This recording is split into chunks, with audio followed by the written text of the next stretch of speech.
पाप पुण्य के बुरे और अच्छे फल भुगतने की धारणा क्यों? शास्त्र में कहा है पाप कर्मेति दशधा, अर्थात पाप कर्म 10 प्रकार के होते हैं। हिंसा, हत्या, स्तेय, चोरी, व्यभिचार ये शरीर से किए जाने वाले पाप हैं।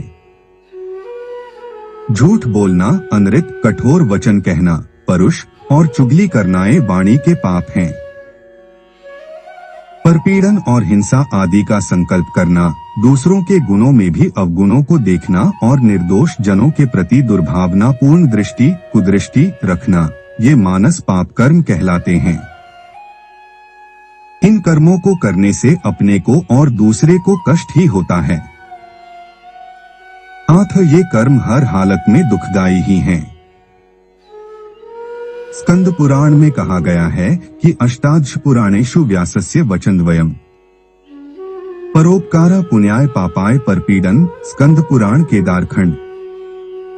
अर्थात 18 पुराणों में व्यास जी की 2 ही बातें प्रधान हैं, परोपकार पुण्य है और दूसरों को पीड़ा पहुंचाना पाप है।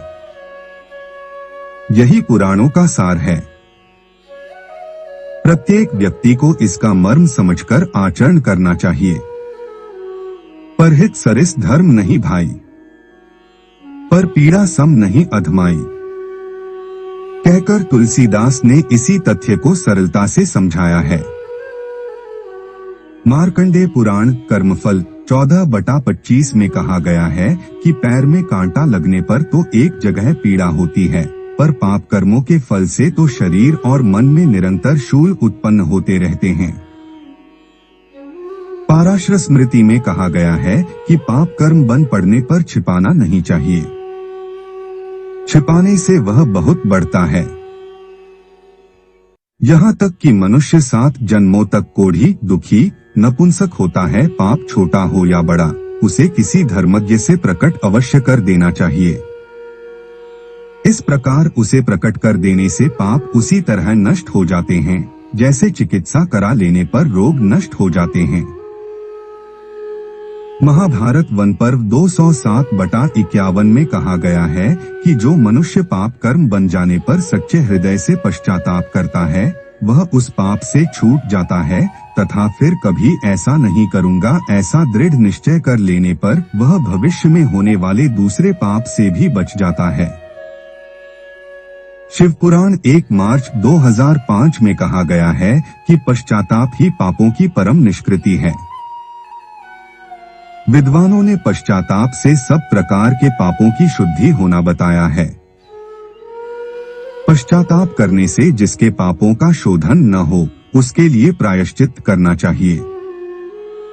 पापों का प्रायश्चित न करने वाले मनुष्य नरक तो जाते ही हैं, अगले जन्मों में उनके शरीरों में उन पापों के लक्षण आदि भी प्रकट होते हैं। अतः पाप का निवारण करने को प्रायश्चित अवश्य कर लेना चाहिए। स्वर्ग के द्वार पर भीड़ लगी थी। धर्मराज को छंटनी करनी थी कि किसे प्रवेश दें और किसे न दें। परीक्षा के लिए उन्होंने सभी को 2 कागज दिए और एक में अपने पाप और दूसरे में पुण्य लिखने को कहा। अधिकांश लोगों ने अपने पुण्य तो बढ़ा चढ़ा कर लिखे, पर पाप छिपा लिए। कुछ आत्माएं ऐसी थीं जिन्होंने अपने पापों को विस्तार से लिखा और प्रायश्चित पूछा।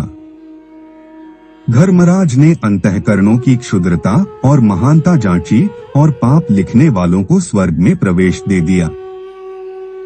पुण्य के अच्छे फल की मान्यता क्यों?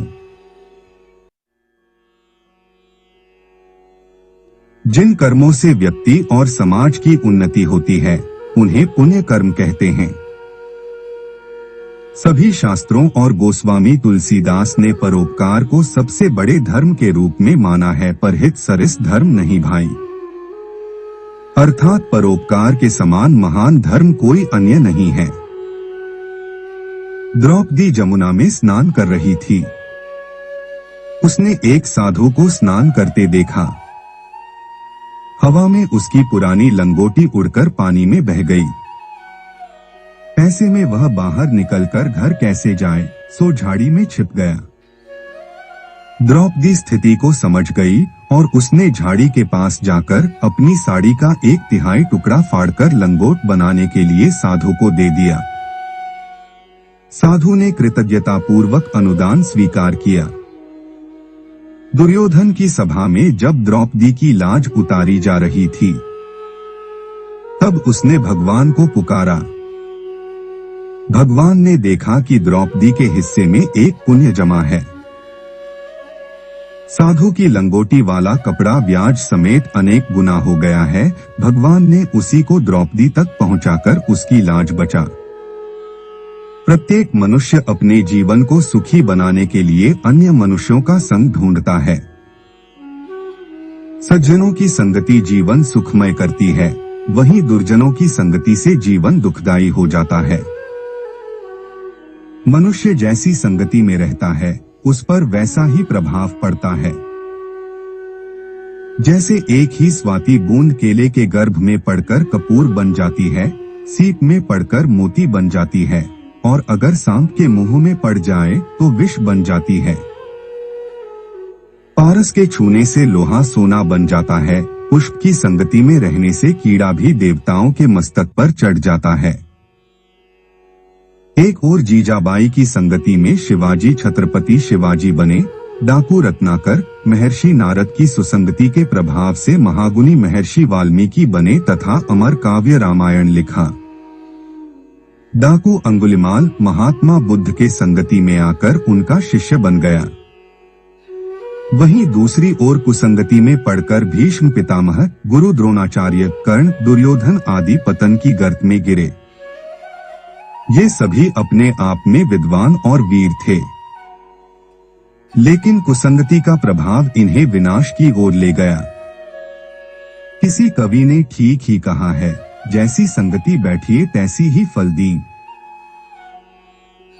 सुसंगति या सत्संगति का अर्थ है अच्छे मनुष्यों की संगति में रहना, उनके विचारों को अपने जीवन में ढालना तथा उनके सुकर्मों का अनुसरण करना।